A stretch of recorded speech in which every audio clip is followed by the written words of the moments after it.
Assalamualaikum warahmatullahi wabarakatuh. Selamat pagi, salam sejahtera untuk kita semua. Anak kelas 11, khususnya kelas 11 47 SMA 6 Jakarta. Kita ketemu lagi untuk PJJ. Masih pada KD 3.7 yaitu menganalisis besaran-besaran fisik gelombang jalan dan gelombang stasioner pada berbagai kasus nyata. Semoga pada kesempatan kali ini pun kalian masih dalam keadaan sehat bersama seluruh keluarga besar Anda. Dan aku kalian dengan ini untuk bagian kedua 3.7 adalah gelombang stasioner. Untuk menit waktu, langsung saja kita masuk ke materi. Persamaan gelombang stasioner gelombang diam. Nah, di sini kalian bisa melihat, ini adalah ilustrasinya. Ini ada dua gelombang yang berjalan. Ada gelombang datang dan gelombang pantul. Yang warna biru dan warna hijau. Nah, saat mereka bertemu, maka akhirnya akan berpadu atau bergabung. Nah, saat mereka simpangannya searah, maka akan terjadi simpangan maksimum. Pada saat simpangannya berlawanan akan terjadi simpangan nol atau kondisi diam.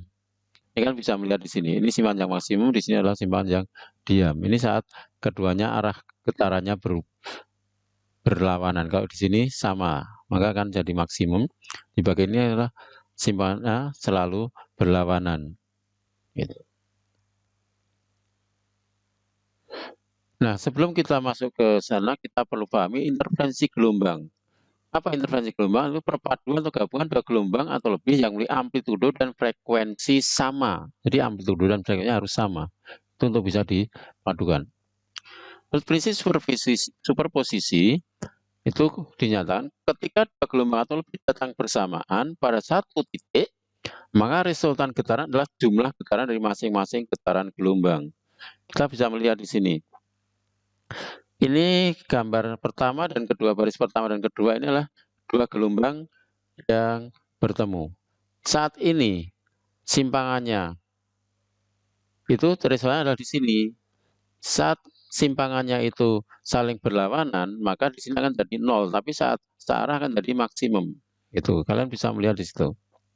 Ini adalah namanya prinsip superposisi. Jangan difahami, dilihat gambarnya di sini. Gambar yang ketiga adalah hasil resultan getarannya itu. Resultan getaran di sini. Nah, interferensi gelombang dapat menghasilkan gelombang stasioner atau gelombang diam, yaitu gelombang dengan amplitudo berubah-ubah. Nih, amplitudonya kan berubah di sini.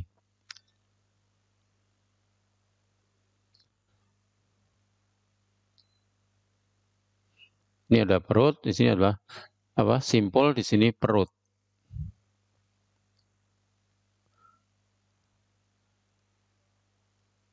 Gelombang stasioner pada ujung pantul terikat. Nah, kalau suatu tali di ujung ini kita ikat kuat dengan tiang atau pada kita diamkan, maka kalau di sini kita berikan getaran ke atas, saat sampai di sini ternyata akhirnya kan baliknya kan terbalik ke bawah. Datangnya ini dari atas, ini, atau di sini datangnya dari atas, maka kembalinya dari bawah. Jadi ada pembalikan fase. Ini kita lihat, datangnya ke atas, kembalinya kan ke bawah. Jadi datangnya ke sana, kembalinya ke bawah. Nah, ini bisa kalian lihat. Paham ya? Datangnya getaran ke atas, kembalinya akan ke bawah. Berarti ada pembalikan fase. Pembalikan fase di ujung terikat ini mengalami pembalikan fase. Antara ke bawah menjadi ke, antara ke atas menjadi ke bawah. Datangnya ke atas, pantulannya ke bawah. Itu getarannya. Nah, pernah gelombang pantulnya menjadi seperti ini. Misalkan gelombang pantulnya adalah min A sin 2V FT plus X per lambda. Min kenapa getaran awalnya adalah ke bawah, plus karena merambat dari titik ujung terikat ke sumber, berarti ke kiri, maka plus di sini. Karena gelombang datangnya adalah ini. A sin 2V FT min X per lambda, karena awalnya ke atas, kemudian melambatnya dari sumber ke titik, ke ujung terikat. Sehingga kalau ini dijumlahkan, itulah menghasilkan persamaan gelombang stasioner. Ini. Ini tadi pernah gelombang datangnya ditambah dengan gelombang pantulnya. Akhirnya dibuat persamaan seperti ini. Nah, min kali plus jadi min sana. A sin 2V Ft min X per lambda min A sin 2V Ft plus X per lambda. Maka ini adalah sin A, ini sin B karena ini plus. Jadi sin A min sin B. Akhirnya diberi persamaan Y 2A sin 2V cos 2V Ft. Itu hasil perpaduannya. Jadi Y sama dengan 2A sin 2V X per lambda cos 2V Ft. Ini kalian menggunakan pendekatan apa? Pendekatan trigonometri. Jadi sin A min sin B. Akhirnya diboleh rumus seperti ini. 2A sin 2V X per lambda ambil dulu gelombang stasioner ujung pantul terikat. Ujung pantul terikat. Ujung pantul terikat itu di mana pada ujungnya terjadi apa? Terjadi simpul karena terikat. Gampangnya begini. Di X-nya kita beri titik 0 karena di ujung terikat. X-nya 0, maka sinnya sin 0, maka tidak menyimpang, maka pasti ujungnya terikat. Jadi jangan dihafalkan kalau sinnya depan itu terikat, cos-nya di belakang. Tidak, tapi X-nya kita lihat. X-nya kita letakkan 0. Kalau kemudian, oh ini sin 0, berarti sin 0 ini 0, berarti di ujungnya tidak terjadi simpangan, berarti simpul, berarti ujungnya terikat. Nah, di mana letak simpul dan perut pada gelombang stasioner ujung terikat? Letak simpul dan perut itu diukur dari ujung pantulnya. Letak simpul. X-nya dari sini adalah 0. Di sini ujung pantulnya, maka simpul di sini adalah 0, setengah panjang gelombang, 1 panjang gelombang, 1,5 panjang gelombang, 2 panjang gelombang, dan seterusnya. Maka bisa ditemukan X-nya, letak titik ini X adalah N-1 kali setengah lambda, ini secara umum. Di mana letak perut? Sekarang letak perut pertama di sini, diukur dari ujung pantul. Kalau di sini, berarti dari sini ke sini adalah 1/4 lambda.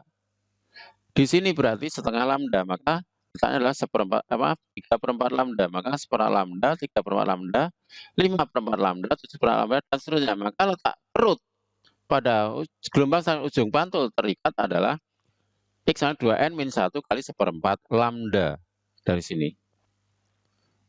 Bisa dipahami ya? Ini dilihat gambar. Sekarang kita lanjutkan. Gelombang stasioner pada ujung pantul bebas. Kita lihat ujung pantul bebas. Jadi ujungnya di sini bebas. Saya digetarkan, datanya ke atas, maka kembali juga ke atas. Datangnya ke atas, kembalinya dari atas lagi. Berarti tidak ada pembalikan fase. Kita lihat.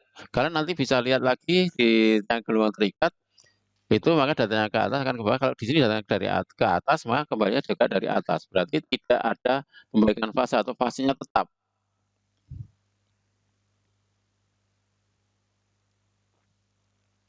Nah, pada gelombang pantulnya adalah seperti ini. Jadi karena dari atas maka A sin 2V, tapi lama-lama dari ujung pantul ke sumber maka Ft plus X per lambda. Atau melambung ke kiri berarti plus. Dan gelombang pernah datangnya adalah seperti ini. Maka interferensi atau paduannya adalah seperti ini. YD plus YP. Ini dijumlahkan. Akhirnya muncul persamaan seperti ini. Sehingga diboleh ini adalah Ft min X per lambda, ini Ft plus X per lambda, sama aja ini A sin 2V Ft min X per lambda, A sin 2V Ft plus lambda, berarti A sin A plus A sin B. Maka akhirnya diboleh sana apa? Sin A plus sin B adalah sesuai trigonometri, hasil diboleh seperti ini. Maka diboleh persamaan akhirnya adalah 2A cos 2V X per lambda kali sin 2V Ft. Di mana 2A cos 2V X per lambda adalah ambil gelombang stasioner ujung pantul bebas. Ujung pantul bebas. Kita masukkan, cara ngeceknya kalau X-nya kita masukkan 0 di ujung pantul, maka kita boleh cos 0. Cos 0 adalah 1, berarti nilainya maksimum, berarti terjadi simpangan, berarti terjadi perut. Berarti di sana ujung pantulnya bebas. Jadi jangan dihafalkan kalau cosnya depan itu atau cosnya depan, sinnya belakang adalah gelombang pantul bebas. Tidak seperti itu. Kita masukkan X-nya 0. Kalau nilainya kemudian ini 1, berarti ujung pantul bebas. Kalau nilainya itu kemudian sudah dikalikan cosnya atau sinnya itu 0, berarti ujung pantulnya terikat. Di sini kalau X-nya kita masukkan. Nah, di mana letak simpul dan perut pada gelombang stasioner ujung pantul bebas? Kita lihat ujung pantul bebas.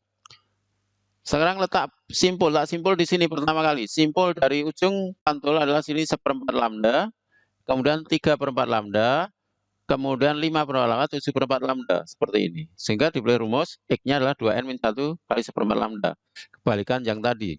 Kalau demikian, apakah perutnya juga kebalikan yang tadi? Kita lihat, nah, perut sin adalah 0, setengah lambda, kemudian lambda 3/2 lambda, dan 2 lambda, dan seterusnya. Maka X-nya adalah N-1 kali setengah lambda. Jadi seperti yang tadi, gelombang saluran ujung pantul terikat, cuma ini dibalik perumusannya seperti itu. Tapi pemahamannya kalian lihat dari gambarnya saja tidak apa-apa. Nah, untuk melihat soal seperti ini, dengan gambar itu lebih mudah, tidak perlu kalian harus paham tentang matematika, tapi justru paham dengan kondisi fisik dari gelombang ini, kalian akan lebih mudah menyelesaikan soal-soal nantinya. Paham? Bisa dipahami? Baik. Lanjutkan soal berikutnya adalah contoh soal yang pertama. Suatu gelombang stasioner dengan persamaan B sama 0,6 sin 6 Vt cos 4 Vx dalam satuan SI tentukan. Letak simpul ketiga dari ujung pantul, letak perut kelima dari ujung pantul. Ingat, kalau gelombang berjalan, letak atau X-nya diukur dari sumber, tapi kalau gelombang stasioner, letak atau X-nya diukur dari ujung pantul.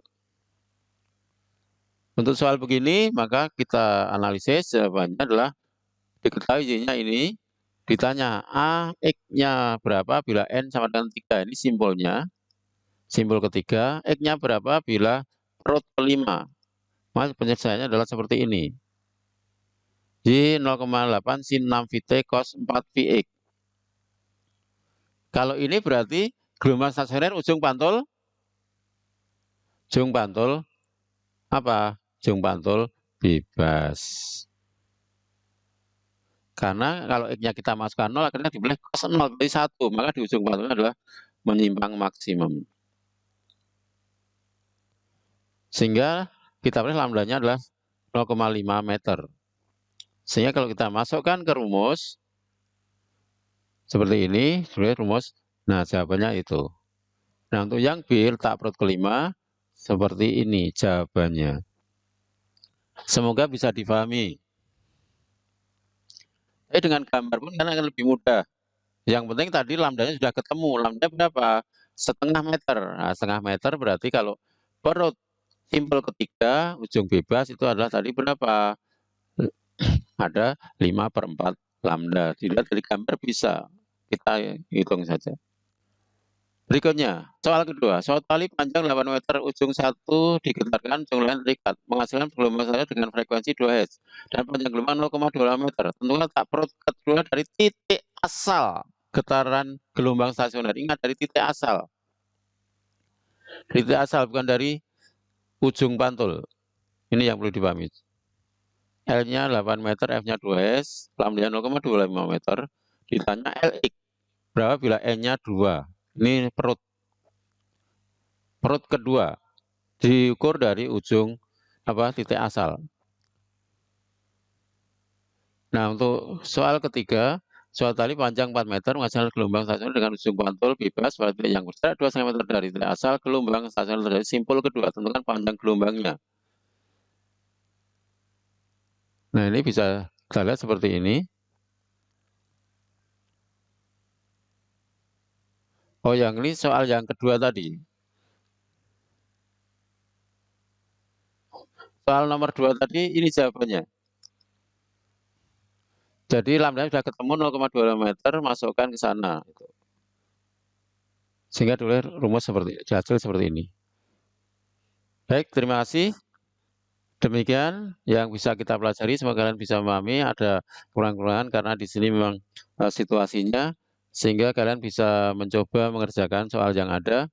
Semoga kalian tetap sehat. Semangat untuk belajar kalian supaya cita-cita kalian lebih mudah tercapai dan kalian lebih mudah untuk melanjutkan ke perguruan tinggi. Sekian, terima kasih. Assalamualaikum warahmatullahi